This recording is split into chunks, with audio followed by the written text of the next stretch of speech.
Hey everybody, new video here. You're seeing the tractor behind me. I'm gonna move the camera.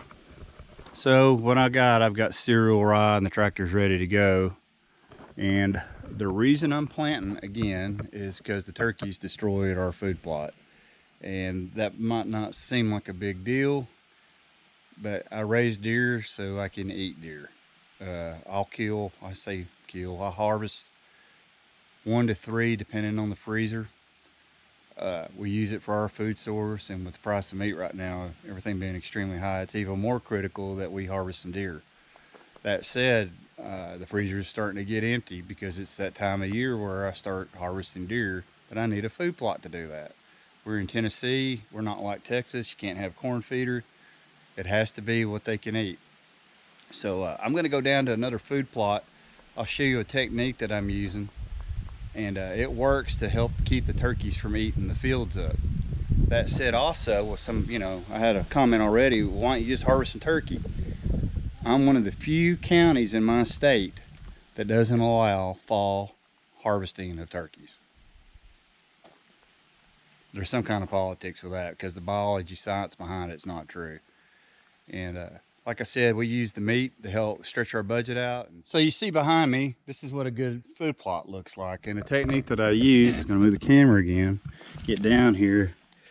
You see that's clover.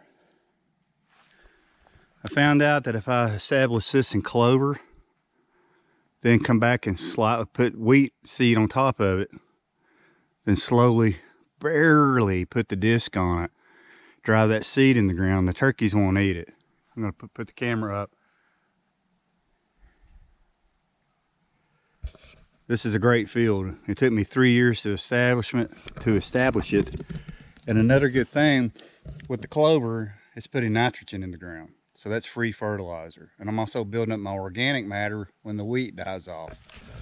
So anywho, we're going to get in the tractor and drive up to the food plot and start working. And I appreciate you being here. Like I said, this is really critical for us. If I don't get this going, it's going to really affect our food source. And you're like, well, you've got this food plot here. Well, I do have a food plot. I like having 3. I'll rotate that way I don't burn them out. I've got 100 acres. I'll go to the other edge of the property. I've got another herd of deer over there. I don't want to take too much. They need to live. This is their home. I'm only harvesting 1 or 2. The rest get to eat.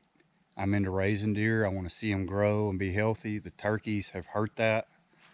And I ain't gonna lie, I'm a little upset over it. I planned ahead. I ordered the seed. Seed is horrible to get right now due to COVID. I ordered it, got it here early, and I planted it August 15th. That's my new goal, to have everything in the ground August 15th. We still get rains in. We got the rains. It came up beautiful, just like you see here. And then the turkey started pulling it up because it just wasn't clover. So anyway, we're gonna go plant. Appreciate you being here.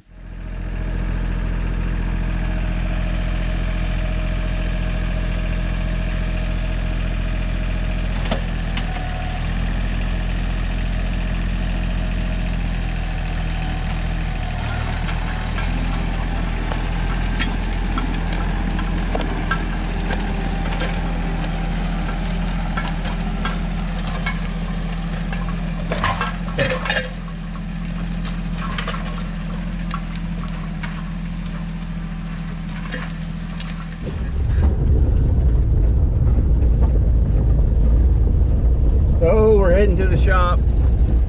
Typical planting.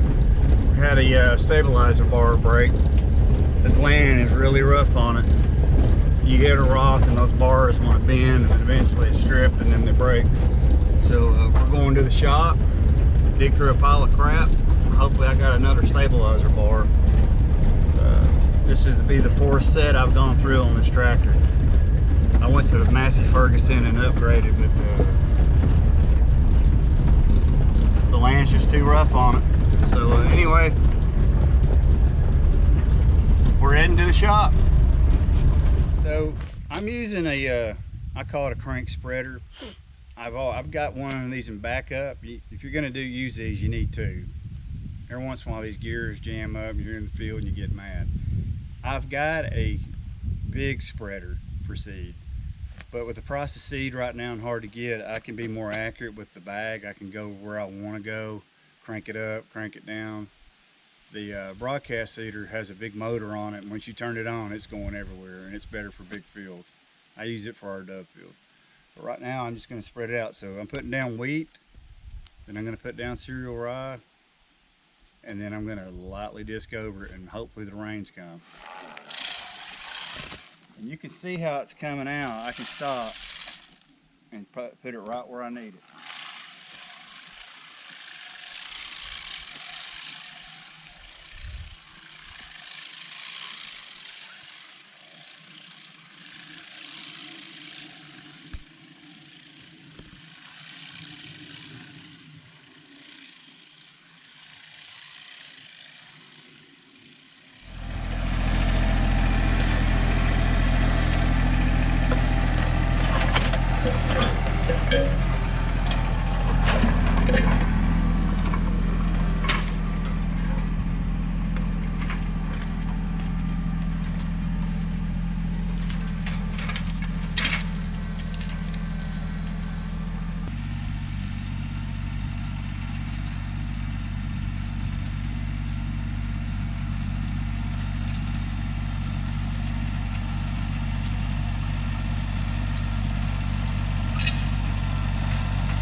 Well, as you can see, I'm disking a new field here. What you didn't see is we went ahead and did the dove field. Already got that other field done. So this is kind of my bonus field. This is my brother's stand. We're kind of trying to develop this field. We cleared it out last year. I only do one field at a year due to my budget constraints. So what I'm doing, I've got some winter wheat that was already thrown on here when the hurricane came through. I didn't fertilize it, I didn't lime it. You're like, man, what a waste of money. But what I'm doing, I'm turning it over with the disc. And all the briars and everything that got killed off and we got the brush cutter to it, it's all laying on the ground too. I'm turning it over. I'm not using a plow. I don't want erosion problems. So I'm going down the hill. We're gonna throw some seed on this, and then I'm gonna go across the hill to stop erosion. So this is just like our bonus field. So I'll be hitting this hard next year. I'll go back to my formula of putting cereal rye, wheat, let it grow up that winter, frost seed it with clover, and then we're done. So this is going to wrap all the videos up that we've been filming throughout the day. I'm going to go ahead and head back to the cabin when we're done here, start editing it up, and I'm hoping you'll enjoy the video. I really appreciate you watching us, and take care, and God bless.